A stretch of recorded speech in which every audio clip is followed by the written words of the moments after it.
How's it going, folks? I feel like it's been a little bit. I think the last video I posted, it was like 20 degrees and there was snow on the ground. Well, today's 70 degrees, sunny out, and the hayfields are greening up. Today's March 9th. We've got some very unseasonably warm weather today, which is really nice because we've just had some unseasonably cold and wet and raw weather lately. So we're gonna take this and enjoy it while we can. So this year on the farm, we're gonna be raising grass-fed poultry. Yes, grass-fed, pastured poultry. There's a couple different types of chicken tractor designs. This is the Joel Salatin design. The reason I went with this one is because of how inexpensive it is to build. A very simple, just 2x4 and 2x2 frame. I can move it around easily. It's an 8x8 one, and then, you know, if it gets too heavy, I'm gonna hook it to a four-wheeler and move it. We got some of our chemical here for the hay fields. I know it's kind of an odd kind of video. I'm talking about like organic pastured poultry, healthy meat, and then I'm here talking about chemicals from my hayfield. Here's my thoughts on chemicals. At this stage of my life, I'm not against chemicals. Do I want to use them all the time for everything and only use chemicals? No. But the reason I use chemicals is because to reach the market that I'm trying to get, there's a certain pedigree, I guess you could say, of hay that the market demands. And in order to reach that pedigree, I use chemicals to achieve that. There are people out there that do organic hay, organic horse hay, but it is really difficult to do organic horse hay, at least for prolonged periods, because it doesn't take very long before weeds start coming in and pests and bugs and things like that. It can be done, but there's a bunch of other pretty intensive practices that you have to do that kind of hay. And I don't have the equipment or really the desire to do all those intensive practices. And what I mean by intensive practices is like tillage. It takes a lot of tillage and crop rotations and kind of stuff to do organic hay, to keep hay like that. Then again, I could be completely wrong, but this is just kind of from my research. You know, I've looked into doing it. I've tried to do it. I had a field last few years that was an organic field, and it just got overrun with weeds, and it didn't fit into my operation. So to manage the weeds and some of the pests, I use chemicals. Now I'm very particular about what I use and how much I'm using. I don't have a fancy sprayer. I have a homemade sprayer that I made. And that homemade sprayer is very crude. It is just a PTO pump on the tractor, but it's not rate controlled. It doesn't have computers and GPS and all that kind of stuff. So the stuff that I'm spraying, I've got to be pretty careful, and I got to pay attention to, overlap and how much I'm spraying. And I got to, really know how much that sprayer is putting out before I go spray to make sure I'm not over applying. All of my other fields, I use the local custom applicator to do.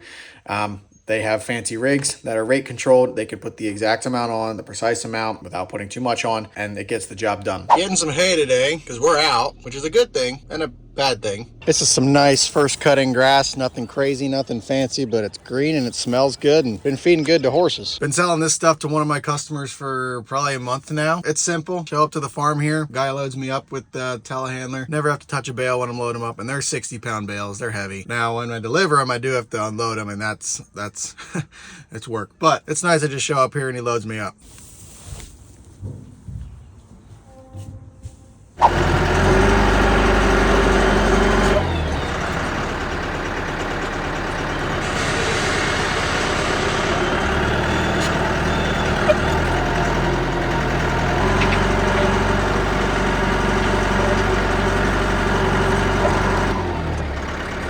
This pen was long overdue for a cleanup. Excuse me.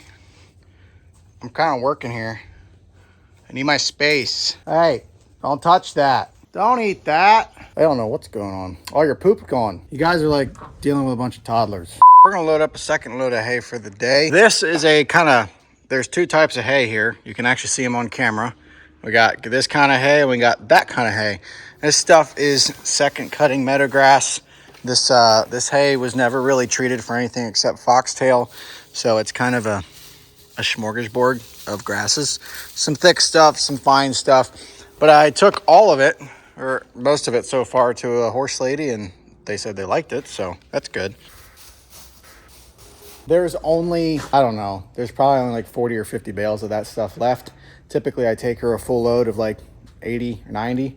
So I'm taking her what I have left, and this is the last load of this stuff that I will take to her, and hopefully that will get her till first cutting. What a gorgeous gorgeous day. Now I have good news. Well, it's more good news for me than it is you guys. It seems like I don't get very much good news on the farm other than when I sell hay because I get a paycheck. Good news is the baler guy was here to inspect the baler, and he says there's really nothing wrong with the baler. Now, though there's nothing really wrong with the baler, he said there's two items to address. Number one is the knife arms and the nodder are getting wore out, but he said it still ties fine, and he just said, hey, run them until they don't tie anymore. They're just too expensive to replace. If you're a small farm like me trying to make money, get as much life out of them as you can. The other thing is this roller right here. These bearings are locked up. They're pretty seized up. Doesn't roll like this one. This one, you can tell, kind of seized up. So we're gonna replace those bearings. 2 days later, delivered that hay the other day. Now we're loading up the last hay in this corner. That's the last of it, going on a trailer. And this whole section here is cleaned up. And today it is raining and snowing. Can you see the snow? It's actually snowing out right now. Come to Pennsylvania. If you don't like the weather, wait 5 minutes. Apparently that's what they say in Alaska, but I feel it rings true for Pennsylvania as well. Kind of amazes me how nice this hay is. This is second cutting meadowgrass. No weed treatment at all. Just put 30 units of nitrogen on. Man, that's nice. Also, don't mind my thumb. I cut it trying to cut a lemon, and there's a Band-Aid, and then I taped it with pink duct tape.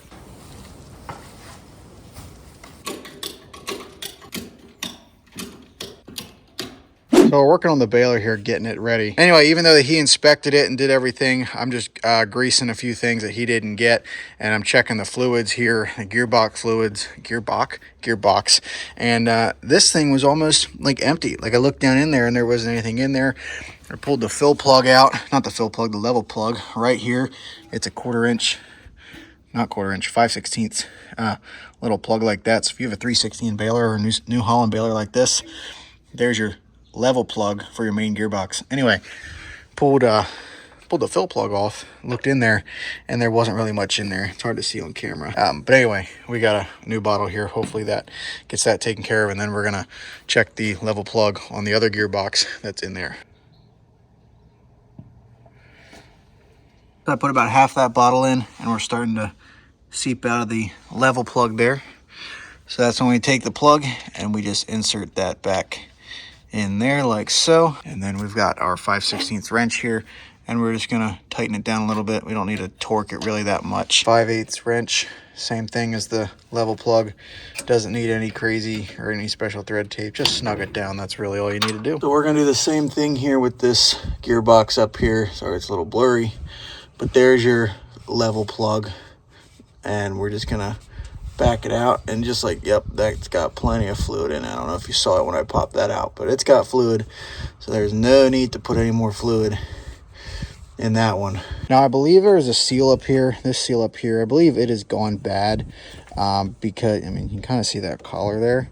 I don't think that collar is supposed to have that much play in it, and obviously that seal like that has backed itself out, which I don't think is normal. So yeah, I don't think that's supposed to be like that, but we're going to run it anyway. I believe that's the reason we're losing some fluid here, because back in the summer when I cleaned this whole front was just caked up with oil and dust. So I think that's where we're losing fluid here.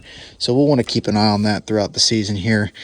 I don't really know if this is really worth trying to fix or not. I only put 6,000 bales through this thing last year.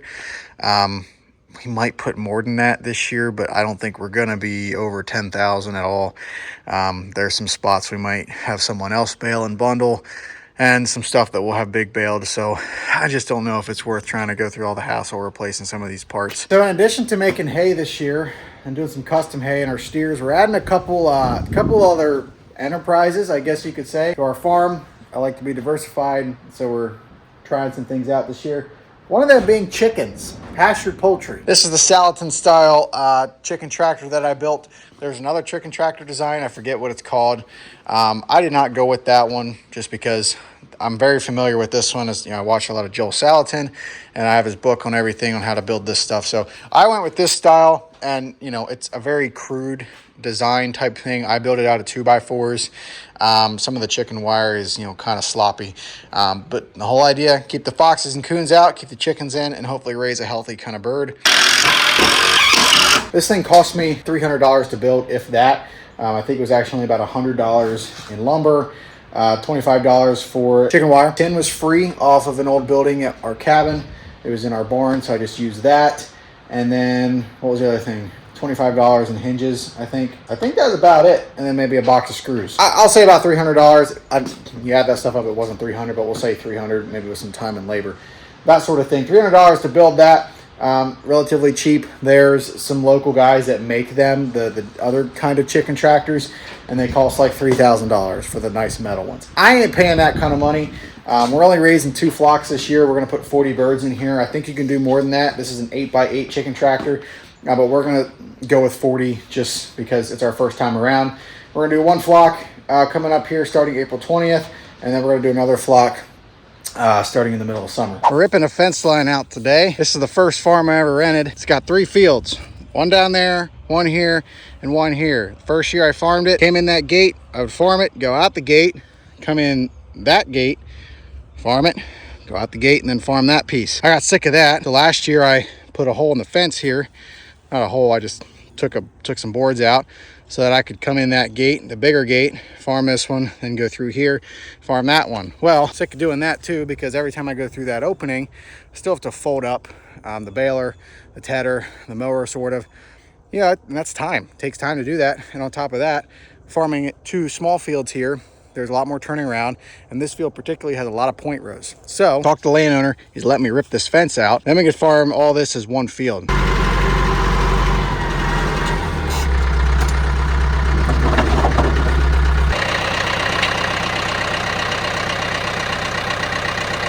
Ah, look at that. 1 nice big field.